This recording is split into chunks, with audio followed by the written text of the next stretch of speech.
Good evening, everyone, and thank you for coming. I'm Susan James, Library Manager here at Bayliss Library and the Assistant Director of the Superior District Library. I have some thank yous tonight, as usual. I'd like to thank Captain John Schlapkohl for speaking tonight, the Friends of Bayliss for the refreshments. Captain John hails from Sugar Island and enjoys writing poetry. That's about all I know about him. He's going to fill us in on more details, but recently he took a trip to Spain and Portugal, as you can see, and tonight he'll share his adventures in the footsteps of the discoverers. Please welcome Captain John.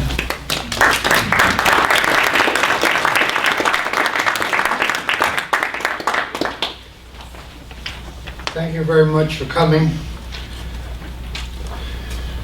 I have a very friendly audience here because I know most of the people who come. This is about my 5th talk that I've given on my trip. This past summer I went to Spain and Portugal in the footsteps of the discoverers. In other words, I went to meet Prince Henry the Navigator, Vasco da Gama, Juan Sebastian Elcano, Fernando Magellan, Christopher Columbus, you name him, I met him. But before we get into the subject matter, I guess first of all, you say, who is this fella up? I never saw him before. So I guess I have to give you some credentials, okay? Most of the folks know who I am, so they don't have to listen to the first part. But for those who don't know me, I'm originally from the East Coast. You can tell by my accent. There are several other people on the East Coast, Ray and Claire Trevay, and a few others. Basically, I grew up, I was born on Staten Island, and now I live on Sugar Island. As you can tell, I like water. My father was in the German Navy in the First World War on U-61, and he came to the United States as assistant engineer about a yacht built in Germany. I myself got an ROTC scholarship, Naval ROTC scholarship, and I served in the Navy for 3 years as first lieutenant. This was my ship, the USS Maury.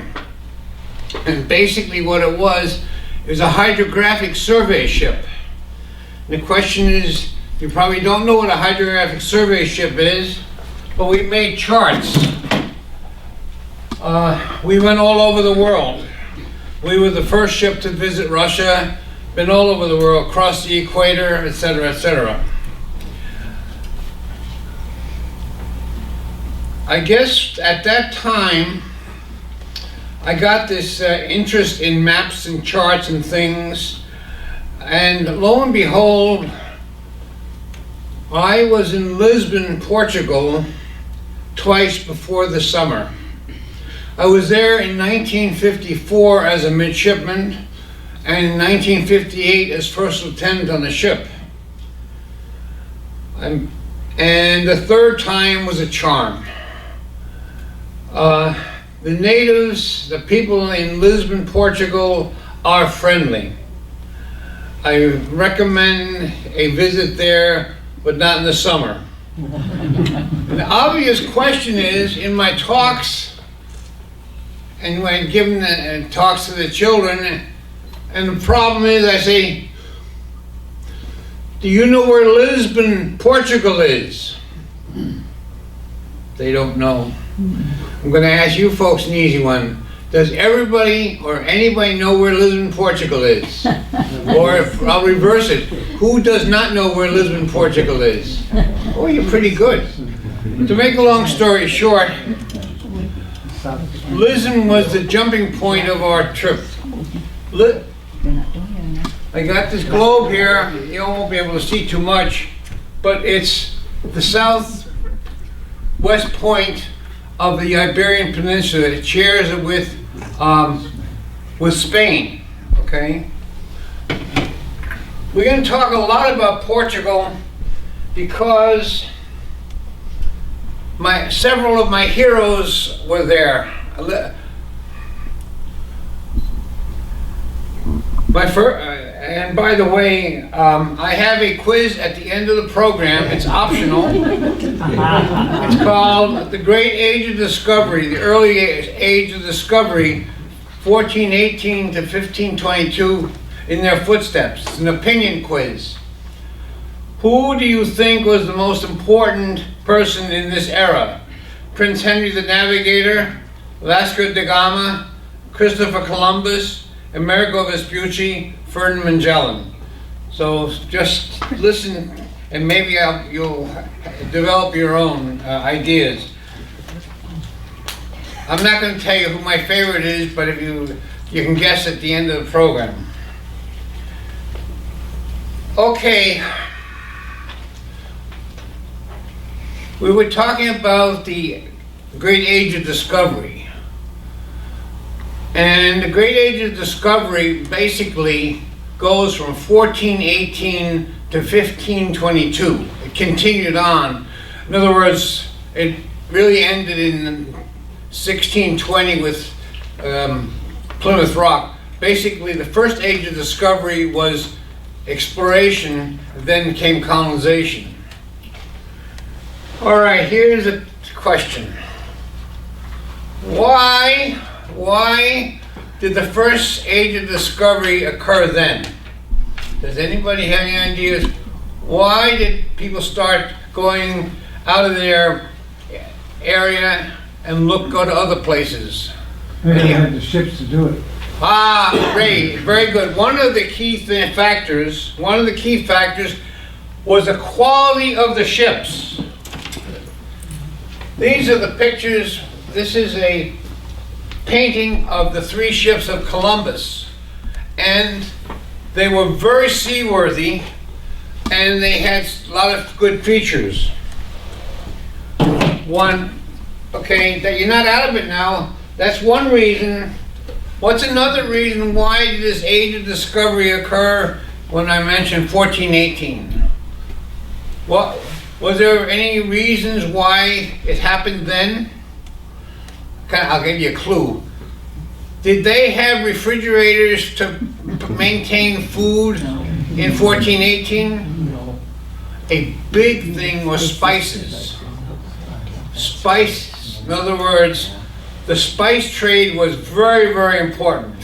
Okay, so that's another reason why the age of discovery, we have ships, spices. How about, I'll give you a question. Did anybody ever hear of the Renaissance? Charlie? Yeah. You know about the Renaissance? Charlie's my secretary, by the way, on Sugar Island.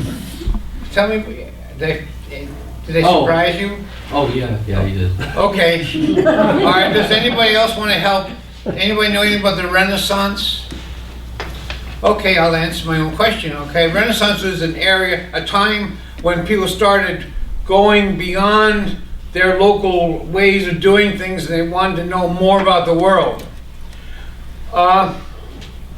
2 big reasons why the age of discovery happened in Europe is way back when there was a guy named Marco Polo, 1270, who spent 20 years in China, and he really got to know the emperor and the ways of China, and he came back and he wrote a book about his trip to China, and the people loved it. But this is way back when, okay? So all of a sudden, people who were living in their villages had this idea, maybe someday we'll go to China. Another reason, influence on the European scene was the Crusades. In other words, a lot of Europeans went to the Holy Land, and in the process they saw the spices and the silks and jewels and said, hey, there's another world out there. Okay? How about, here's a question I ask my students. I say, You know, in the space race, we had these different space vehicles to go different places. We compare that with these ships going out on the ocean, and the key thing was they had to come back. There's a real issue today, because if you want to go to Mars, the question is, will you be able to come back? That's an issue. Okay, another reason why this age of discovery occurred when it did was the printing press. All of a sudden, the printing press was invented in 1450s, and in the process, people could exchange ideas. Okay, so you see what's happening. The Europeans had these different motivations to go on their trips. Now the question comes up, why did the Europeans do this and not the Chinese? Anybody familiar with the Chinese? I'll have to answer that question myself. Basically what happened was, in the 1400s, China had a big fleet, but all of a sudden one of the emperors said, wait a minute, we don't need a fleet. Our problem is the possibility of Mongols coming, so they build the wall, etc., etc. And the emperor said, forget the fleet, no more traveling outside of China. Part of it was the thinking of the Chinese. They said, we have everything we need, and they also considered that this was part of heaven, living in China. Okay, let's ask a different question. Anybody who speak Arab here?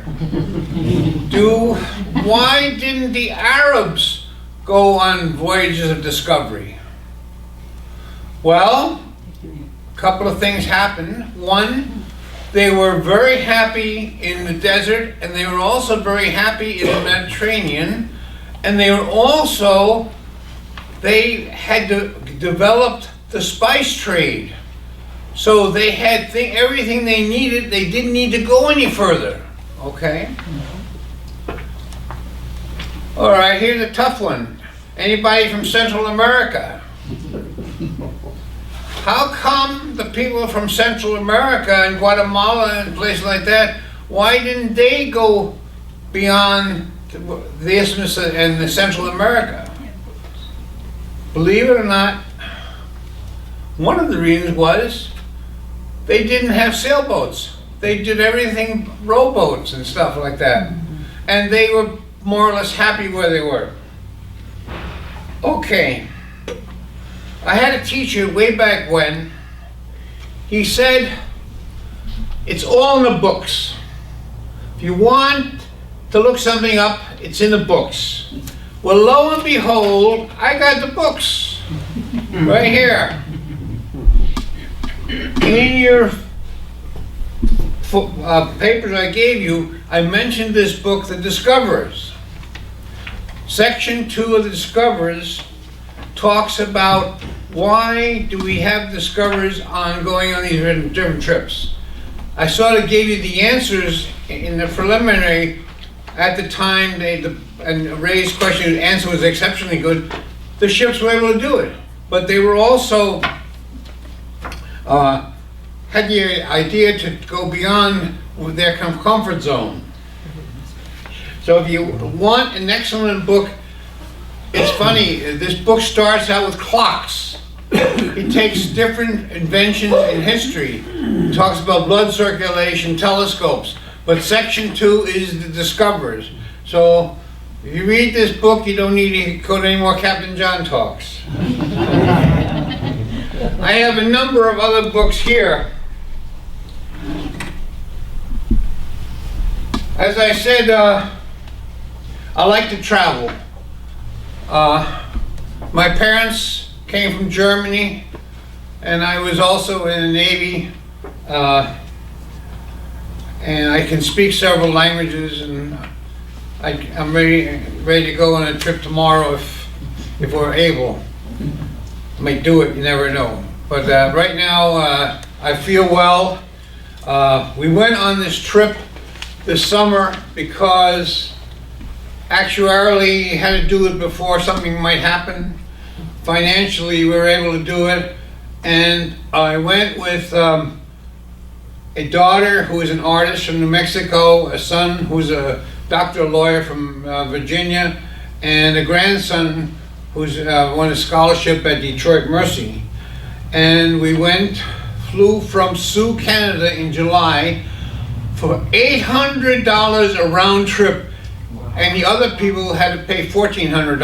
I don't know how we got this cheap price, but it was wonderful. We flew to Lisbon. I hadn't intended to go to Lisbon, and while in Lisbon, I met my first brother-in-law again. He is the best tourist director in the universe. He's got a medal to prove it. And he just has everything in his memory. If you need a tourist for Spain and Portugal, he's the guy. We had 2 vehicles. My son drove one with a GPS, and Antonio, he had it all in his head. He'd tell his girlfriend, listen, don't you remember we were here 25 years ago? And yeah. He remembers everything. And he never got lost. Okay, so we flew from Sioux to Toronto and then on to Lisbon. How many people have been to Lisbon, Portugal? Can I have your opinion? It was a very interesting city. It is extraordinary. Lisbon, the natives are friendly.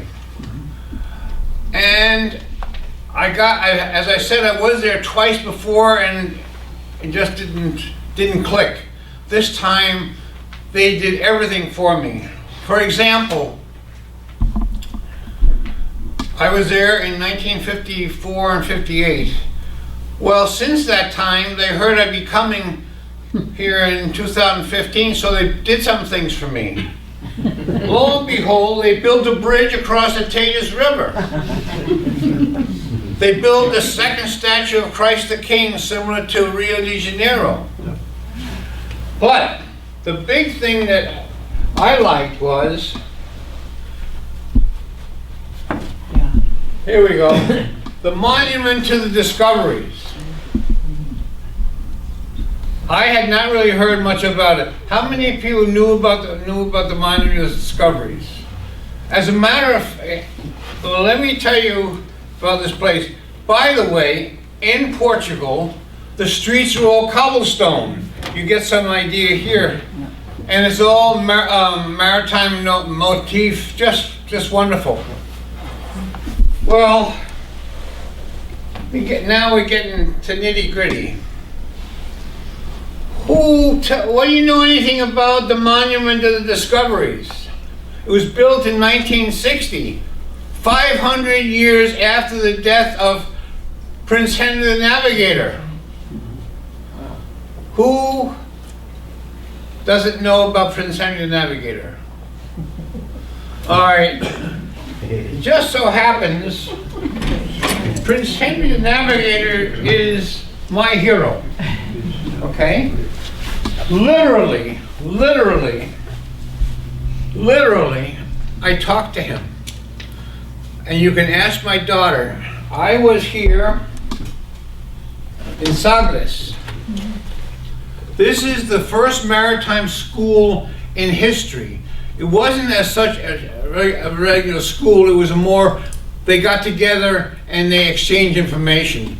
And this was right at the tip of Portugal, right near Cape St. Vincent.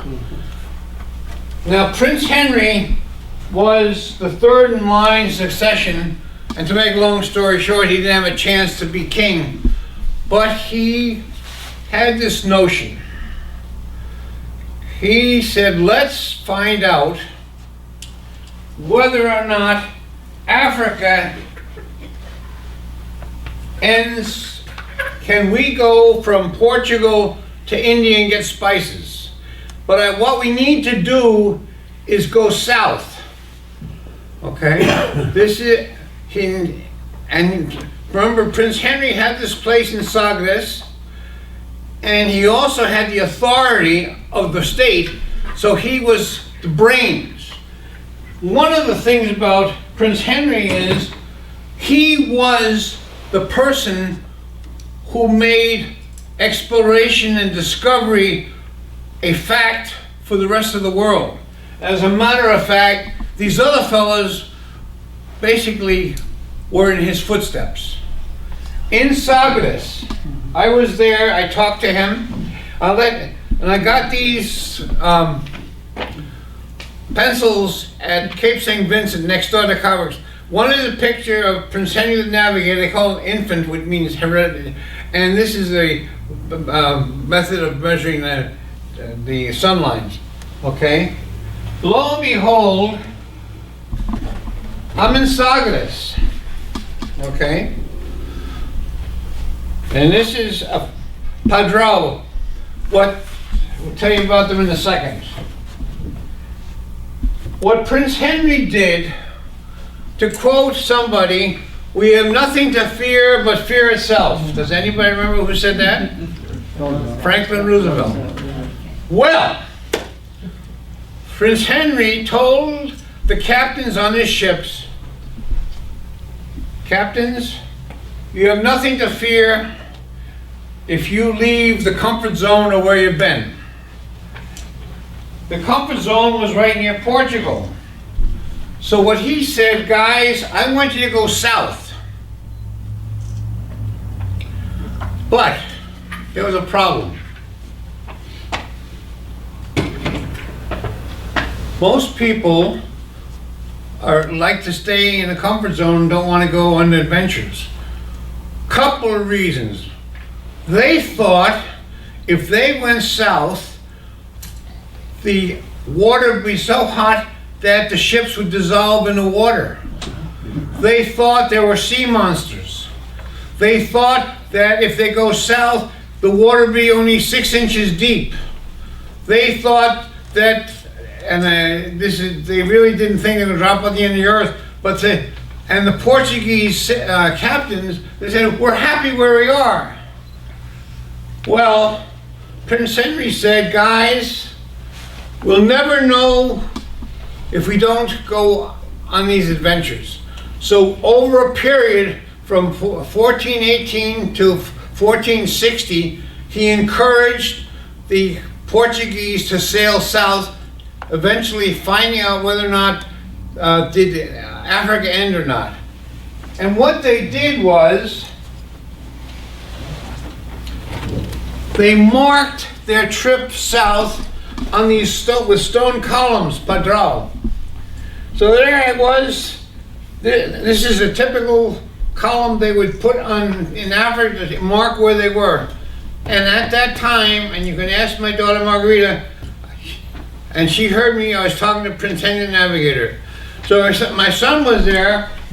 He said, Dad, you want to go down the peninsula and see these rare birds and rare this and rare fish? And I said, look, I was the brains on this trip.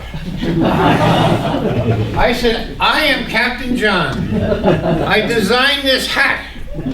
I designed this on the trip.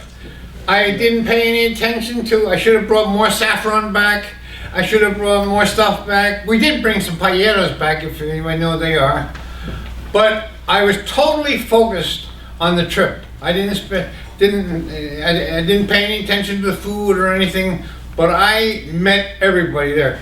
Anyway, this cat is me. See, it's easy to call Captain John, so I go to Sugar Island and everybody thinks I'm a ferry captain. Anyway, and it's easy to say Captain John. We moved here permanently in 2006, and so everybody knows me as Captain John. You go by Ed's store and Sacred Heart Church, they know. And these are the flag colors of the Spanish and Portuguese flag in the hat, and also the States, and also an anchor. So everybody in my group wore one of these, so I knew where they were. Okay. All right. So Sagres was just wonderful. Right next to Sagres was Cape St. Vincent. Has anybody ever heard of Cape St. Vincent? been there. What you know? It was very, very cold and windy. Wild and windy. They call that the end of the world. End of the It's the world. southwest point of Europe. Yep. And to make a long story short, I have a funny story to tell. Now, does anybody know German here? Well, right at Cape St. Vincent, there was a bratwurst concession from Germany. And basically, they gave you the certificate. I was there July 27th. And it says, wir bestätigen hiermit die obergenannten Personen. Oh, you something like that. We hereby declare that the above-named person has visited the most southwesterly point of continental Europe on this day, Cape St. Vincent. And right here it says, this is the last bratwurst concession till America. It was wild and windy. It was, let's say, 95 in Sagres, but right in the corner, it was wild and windy. But it's wonderful to go there. Okay, we're going to leave Portugal. There's so much more to tell. I will tell you that, for example, if you go to Lisbon, which is right on the river, you can take a hippo amphibious vehicle. In other words, it goes on the land and then goes into the water. You can take a sailboat. You can do just about anything. The food is good. The people are friendly, exceptionally good. All right. So I'm recommending, if anybody has free time, a trip to Lisbon is worthwhile, but not in the summer. Okay, we're leaving Portugal because we have other places to go, and I only have so many time for this trip. Next to Portugal is what country? Spain. Pues mira, podemos hablar español, pero no hace falta. Oh, qué bien está aquí. Oh, just so you know, we know a little Spanish. So lo and behold, we crossed into Spain, and lo and behold, we went to town Rábida. I love that name, Rábida. Had you ever heard a town called Rábida? Believe it or not, it was in the time of Columbus. It was a Franciscan monastery, and it is still a monastery. Well, we went there, and what's happened is Columbus is the big hero. But not only that, it is, since Spain and Portugal joined the European Union, they have money to develop all their sites. So, for example, they got gardens and columns. They got the replicas of the three ships, Nina, Pinta, Santa Maria, everything you want to know. The Spanish go one step beyond that. What really touched me was they call this the crib of America. In other words, because when Columbus went on this trip, he went west and he went to Cuba and South America. They took samples of soil from all the countries of South America to say it all started here. Another interesting thing is, on the church steeples, you normally have a cross, okay? Well, in Rábida, the cross on each end is one of the ships of Columbus. I love architecture when it blends in things like that, but it was just wonderful. There are a lot of other things. Columbus stayed in Rábida for a year trying to get permission from the Queen. So let me ask you an easy question. How many people know something about Columbus? And one? 1492, Columbus. Okay. Columbus had this idea. In 1492.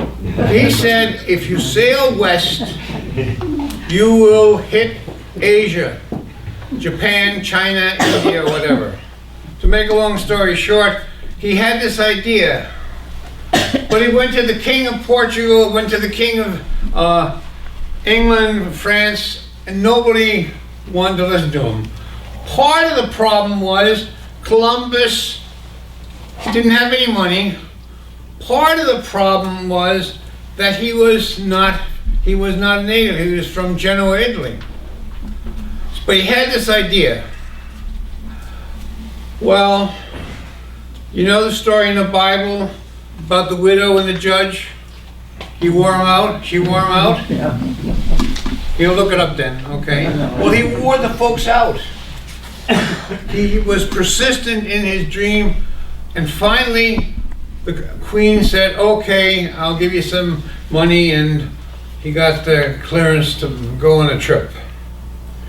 Now Columbus, just so you know something, was very, very astute.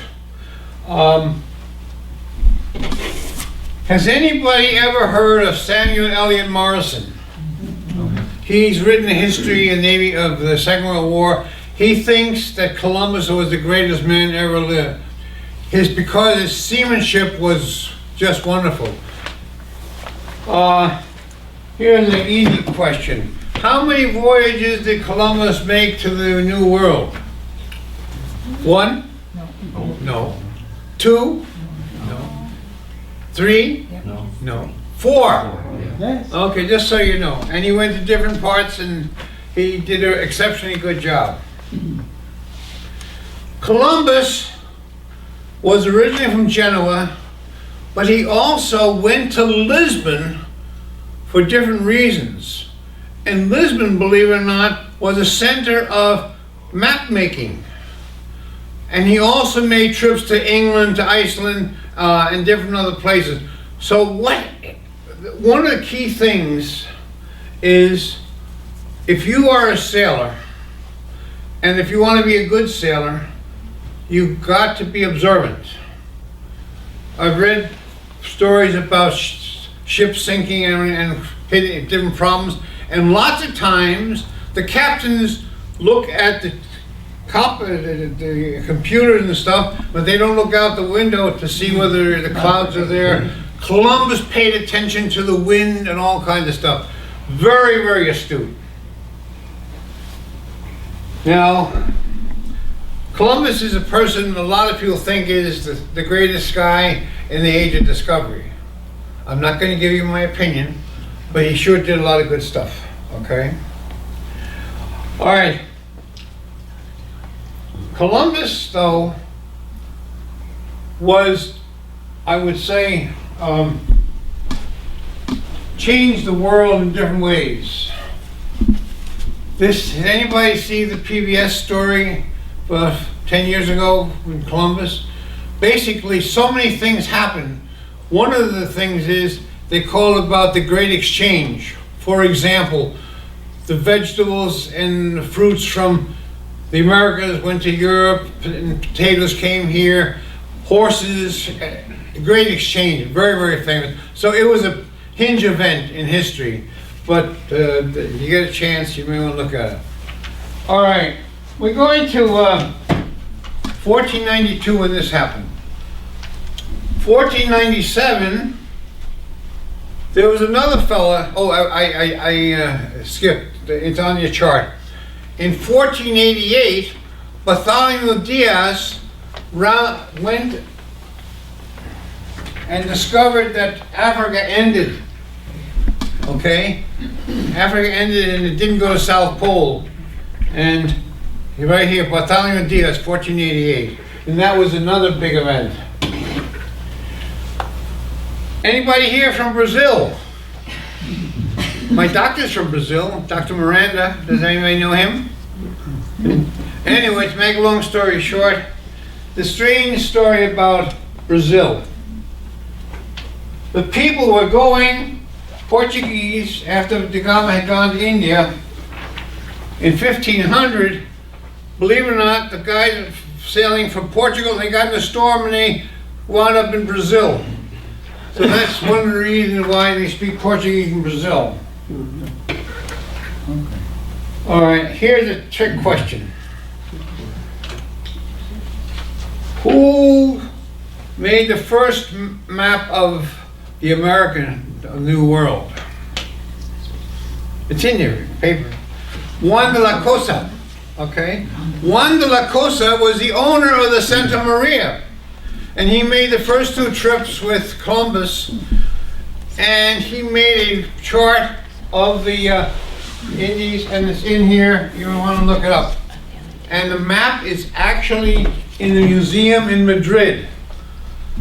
And guess what? I had a copy of it, and I left it in Engadine. Is anybody going to Engadine to get it? Okay. See, we're going from 1492 to 1500, okay? And other things happened. Balboa. He went across the Isthmus of Panama, and lo and behold, when he discovered the water, he didn't know it was an ocean, and he called it the South Sea. So it was all brand new, okay? So we're in Spain now. We're heading to the wonderful, marvelous city of Seville. In Spanish, they say, Sevilla es una maravilla. Seville is just wonderful. I want to go there tomorrow if I could. Seville is noted for a number of things.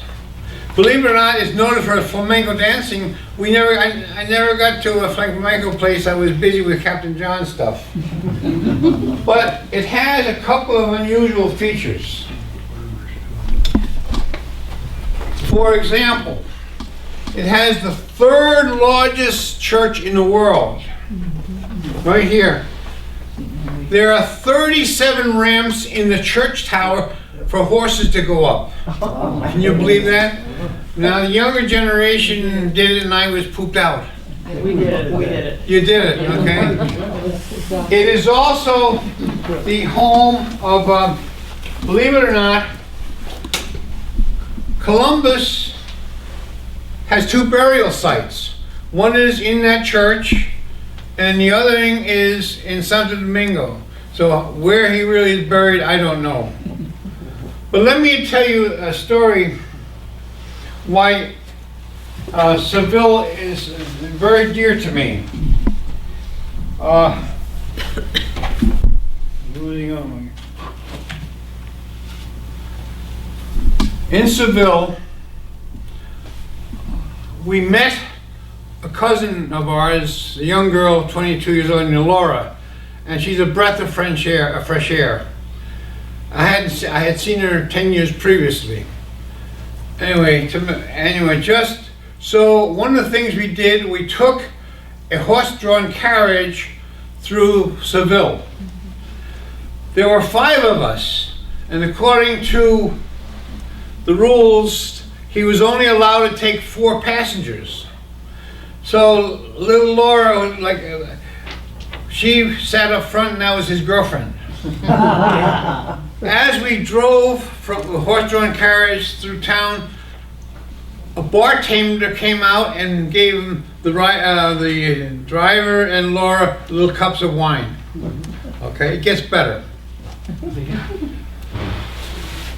1960, I got out of the Navy, and I spent 2 months in Switzerland with learning Spanish.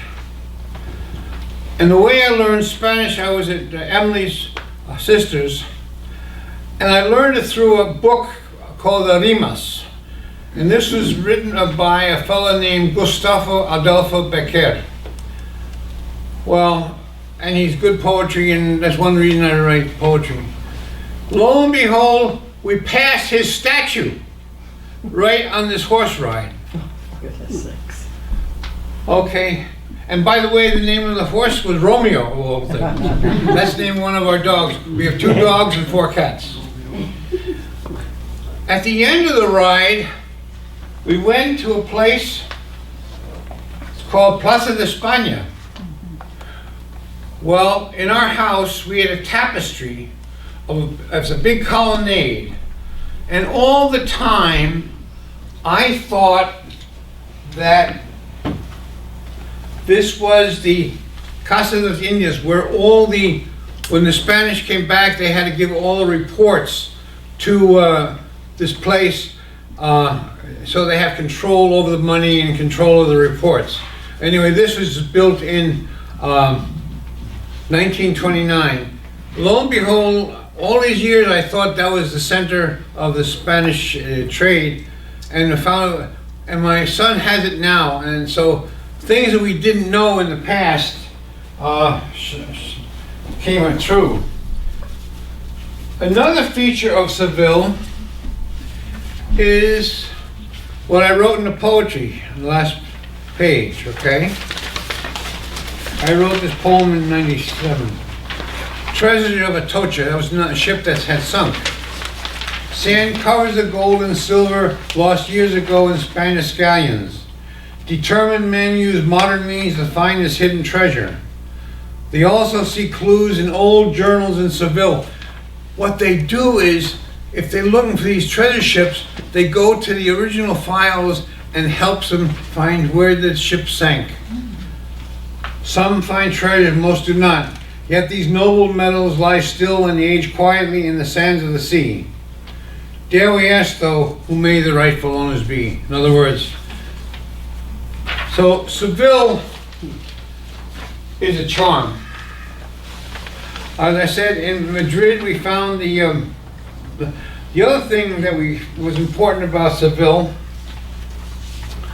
Magellan. Magellan is a hero of this guy.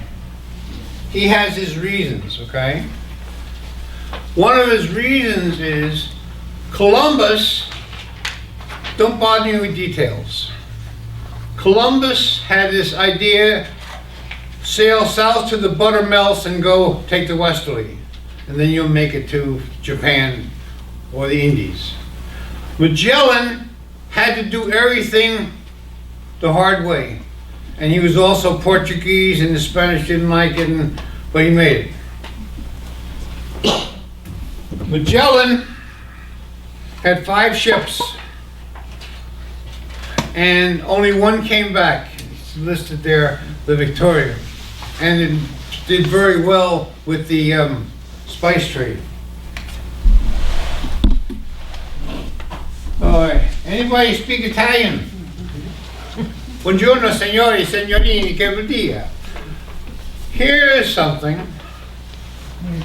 Amerigo Vespucci. If you noticed, in my first poem, he didn't get any mention. What happened to Captain John? Why didn't he say something about Amerigo Vespucci? Well, part of the problem is he's gotten a bad rap in history. Ralph Waldo Emerson called him a scoundrel. There are no monuments in Spain and Portugal to Amerigo Vespucci. You have to go to Florence, Italy. I mean, that was not on our trip. Well, what do we know about Amerigo Vespucci? Why is he so important? America. He wrote a letter in which he said, this is a new world. In other words, he said what we're seeing is not just the old world. And what he said, he said, you know, there are really 4 parts of the world now. And they all have feminine names. Asia, Europe, Africa, and he called it America, the New World. Not only that, he made several trips and he was exceptionally good. And I tell all my students, if you write something down, you'll get ahead. Wer schreibt bleibt. If you write it down, you get ahead. I said, if you leave your house, you can tell your parents where you go. Just not verbally is not good enough. Well, he and Columbus wrote things. All right, anybody Scandinavian here. Why don't we know much about the Scandinavians? They didn't write it down. What about the Irish? Welcome, they didn't write it down. So you see what happens, you write it down, you got a fighting chance, okay? All right, so we're getting one last person we haven't mentioned too much. Vasco da Gama. Does anybody here speak Portuguese?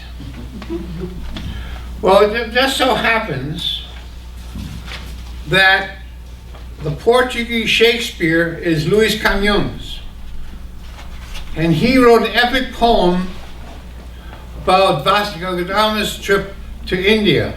It is the epic poem of Portugal, and it's well done. As a matter of fact, I got the original in Portuguese, and I also got a translation in prose and in poetry. So it's very worthwhile. So here we go now. It's going to be your turn here now, okay? Getting back to the question. Oh, by the way, Sagres, the name of the school ship of Portugal is Sagres, which is the home of Prince Henry the Navigator.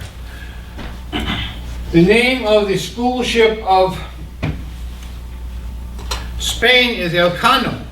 I lived in Atlantic Highlands, New Jersey, and for the bicentennial, the ship came into our place and we had cadets from Spain there. In other words, Magellan was killed in a stupid fight in the Philippines, and Elcano brought the one ship back home. All right. Now it's my turn to ask you a question, and you're going to have to see whether you can handle it, okay?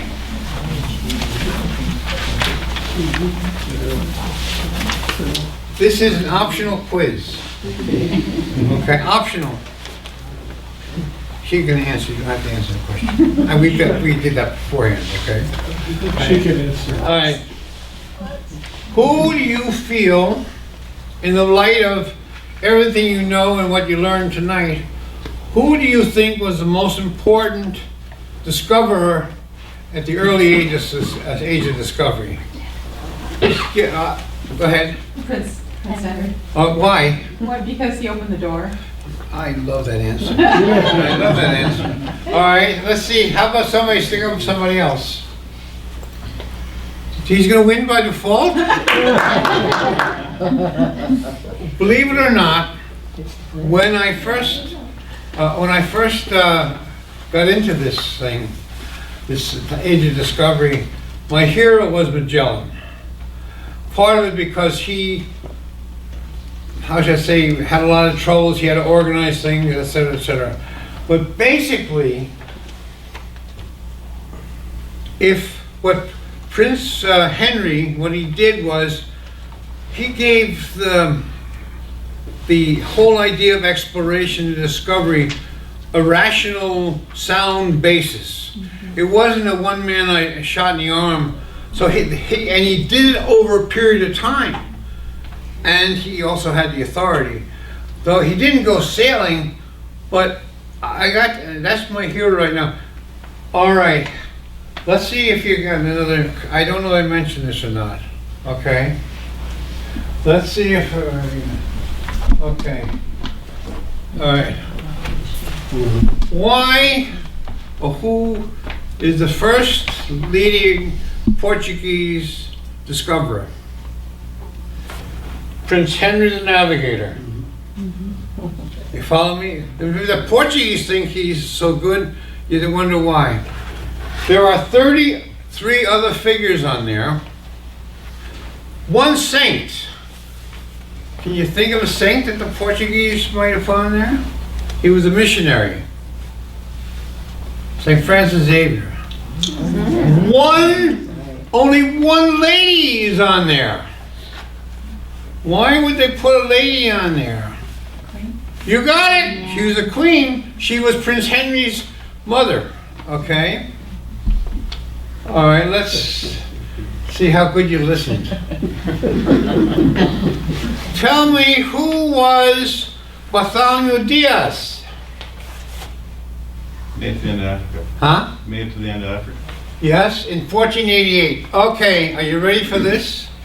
You didn't know much about, you're gonna know more about Bartholomew Diaz than you'll ever believe.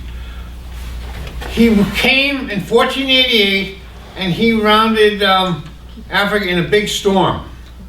Lo and behold, he went to the king, he said, "King, it was a rough storm, that's a terrible place, we're gonna call it Cape of Storms."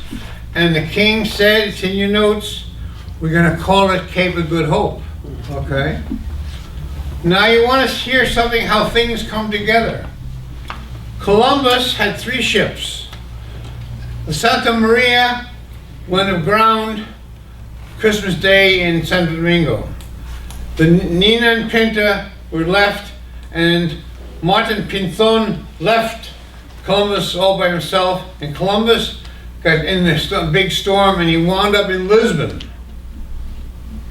I mean, it's in your notes, remember I told you, it's all in the notes. Who met Columbus in Lisbon in 1493 after his first trip? Bartholomew Diaz, okay? All right, I got one more fact about Diaz and then we're gonna close, okay? Does anybody know who Pedro Cabral was? I love these names.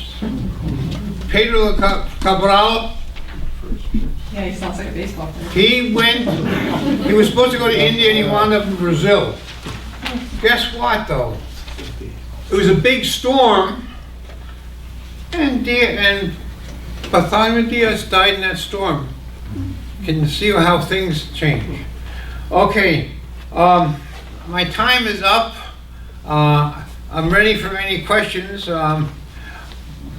I didn't really get into this age of discovery until about the last 10 years ago, but it's sort of consumed my life lately. You can ask B. She says that's all I talk about. Right, Charlie? Yeah. Charlie's my secretary. So, open for questions, okay? Yeah. You said that Christopher Columbus made 4 trips to Yes. America? Yeah. Do you know where he landed each time? Believe it or not, he landed in the whole Caribbean, also Venezuela, and also Honduras. So the whole Caribbean, and he did it with exceptionally good seamanship. Very, very good. He never lost a man in, the only time he lost a ship was at that Christmas Eve. But he was exceptionally good for trips. One thing I remember way back is how dangerous it is to go around Africa. Oh, yeah. It's one of the most dangerous places. They lost a lot of ships there. And also South America too. The Magellan's trip, that was quite a bit. Do you feel, Do you know if Columbus himself brought people back that he had captured? yes, as a matter of fact, on the first trip, he was a town in Spain called Guadalupe, and they brought some of the Indians back. Yes, he did, and I was there.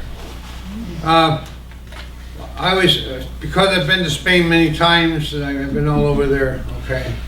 Just don't go in the summer, that's all I say. But the food is good. We had Canadian Thanksgiving the other day, and we had paella. By the way, do people know what paella is? Who doesn't know? It's a rice dish. What makes it unusual is you can put seafood and non-seafood in the same pan. You're cooking in rice with saffron, etc. You have to come over. B? You check out saffron. By the way, one of the big things is B's a super cook. Super cook. And we have some witnesses here too. I'm going to ask you a different question. What new thing did you learn that you hadn't learned before? What sticks out? One thing I didn't go over was the second page.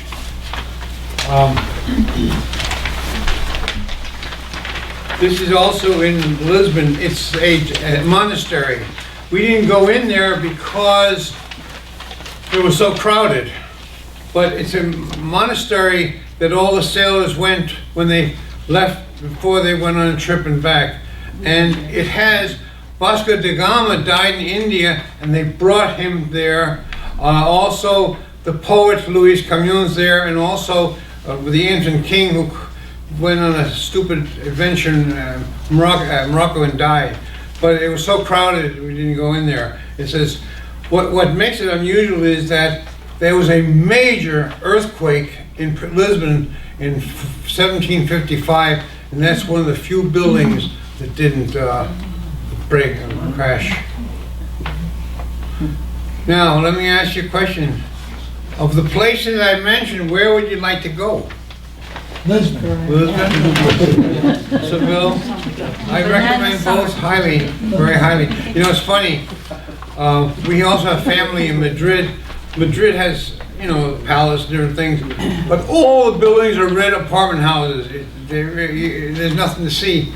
But you go to Seville and Lisbon, the streets are, well, they have the cobblestone, they got nautical designs, the whole Seville, it's just wonderful.